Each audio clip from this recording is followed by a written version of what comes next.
Hey, this is Brian Stillman with Be Terrific. We're at CES 2020. We're in the Las Vegas Convention Center in Las Vegas, Nevada. We are bringing you coverage all week of CES, the Consumer Electronics Show. And right now, we've got DroneInch. DroneInch, software to coordinate your drone. Software for remote autonomous flight of off-the-shelf drones. That's very cool. I think people don't understand. Often when you get your drone, you have one controller flying one drone, you send it out, you take your selfie, or in our industry, we use drones all the time to get aerial shots, and it's usually a controller flying the drone. Sometimes you might have a secondary person pulling focus or something like that. But what you're talking about is a whole industry where you have multiple drones, different operators, different programmers. Tell us a little bit about it. Sure.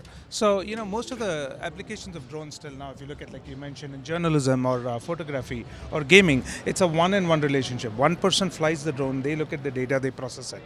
But when you start taking things on an industrial scale, you want thousands of flights, several multiple actors in place, then suddenly this model fails. So what we are building is a platform that will enable companies, industries like large-scale operations to operate thousands of flights where there are different multiple actors. So one person schedules the flight, another person flies it, then the third person interprets it, and all of these people don't have to be in the same place. Right. So carrier class operations, remote and compliant flying with multi-stakeholder workflows. That is what we do.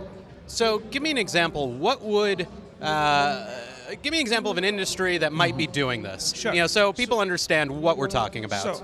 So we have applications for nearly 14 industries, but let me take agriculture for example. Sure.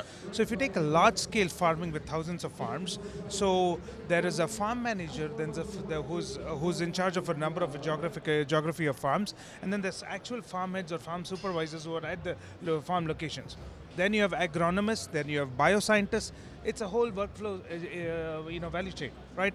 So what happens is, through our platform, the farm manager sitting in New Jersey can schedule missions to manage their farms in California, on Gilroy, for example. They can schedule a certain set of flights, and then the farm head will just turn on the drone, plug in their phone, and the flight will, the software itself flies the drone.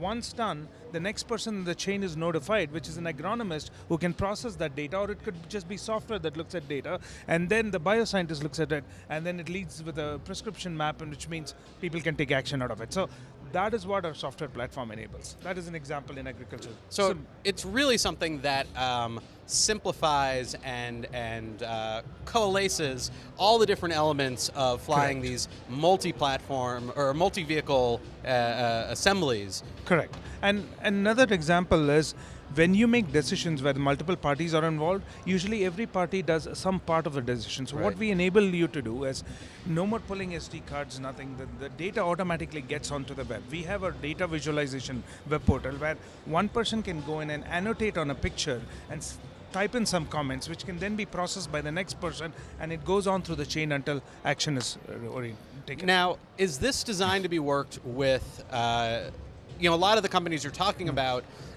smaller operations perhaps that need multiple drones like farming or whatever. Right. Will these work with over-the-counter drones, DJI, stuff like that, or do you need special, large, industry-level drones? So this is one of our fundamental principles. I think if you look at the big companies which are doing very well, but their unit price of drones are like anywhere between $20,000 to $40,000. When we talk to all the farmers and our customers, that's just unsustainable for a mass adoption. So we built this platform to work on DJI drones and off-the-shelf drones. So instead of buying a $35,000 package thermal drone, you're flying it on the $3,800 DJI drone, right? So that's what we are enabling. That's very cool. It's really making it accessible to the people who might need to use this. One of the other things that we sort of touched on earlier, the idea that there is a wall to getting into drone operation, and that's learning to fly it. That's certainly a difficulty for a lot of people. Yes. Does the software in any way facilitate that? Can you talk a little bit about that? Sure. I've myself done close to 670 flights, and even now flying a drone at 1 mile out, making the turn is a little nerve-wracking. So fundamentally what we believe, I think humans are not designed to fly drones. It's something that a software needs to do. So that's one of the main things that we've done, where you just program the mission, but it's a software that's actually deciding when to turn and how to fly. What that does for your user is it takes the jitters off. So once a person plans a mission, most of the times it's always the same area. So they can confidently plug their phone and press play and forget it. They know it's not going to hit any tree. They know it's going to get the right amount of overlap and everything is done. You know, drones are evolving technology. Drones are the culture of drones and the profession of drone flying. The industry's involved with drones. It's all evolving. The FAA just introduced some remote ID. new laws. Let's talk a little bit about this. Sure. What just happened? So, FAA has been a great collaborator. They've been trying to help, all the companies around. They're trying to, but at the same time, they have a responsibility towards public. Okay, so they are trying to balance the needs for public to be safe at the same time helping this industry go. Towards that, in order to do remote autonomous flight and for wider adoption, they've proposed the standard for remote ID, which is basically every drone needs to have an ID similar to planes that have ADS-B transponders, but because they don't want to overload the ADS-B network, they want to make them sign up with a service provider. This has some hobbyists up in arms because it adds entry cost into this business. Right. Okay. I think the solution is somewhere in the middle, right?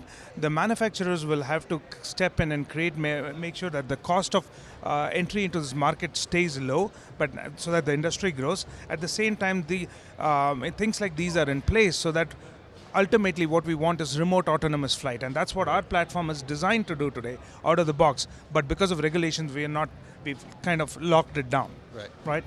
Well, we're in a situation where we have so many more drones flying. It's less a novelty these days and more just a basic part of industry, basic part of, like we said earlier, it's a basic part of the film industry, it's a basic part of all these other different companies.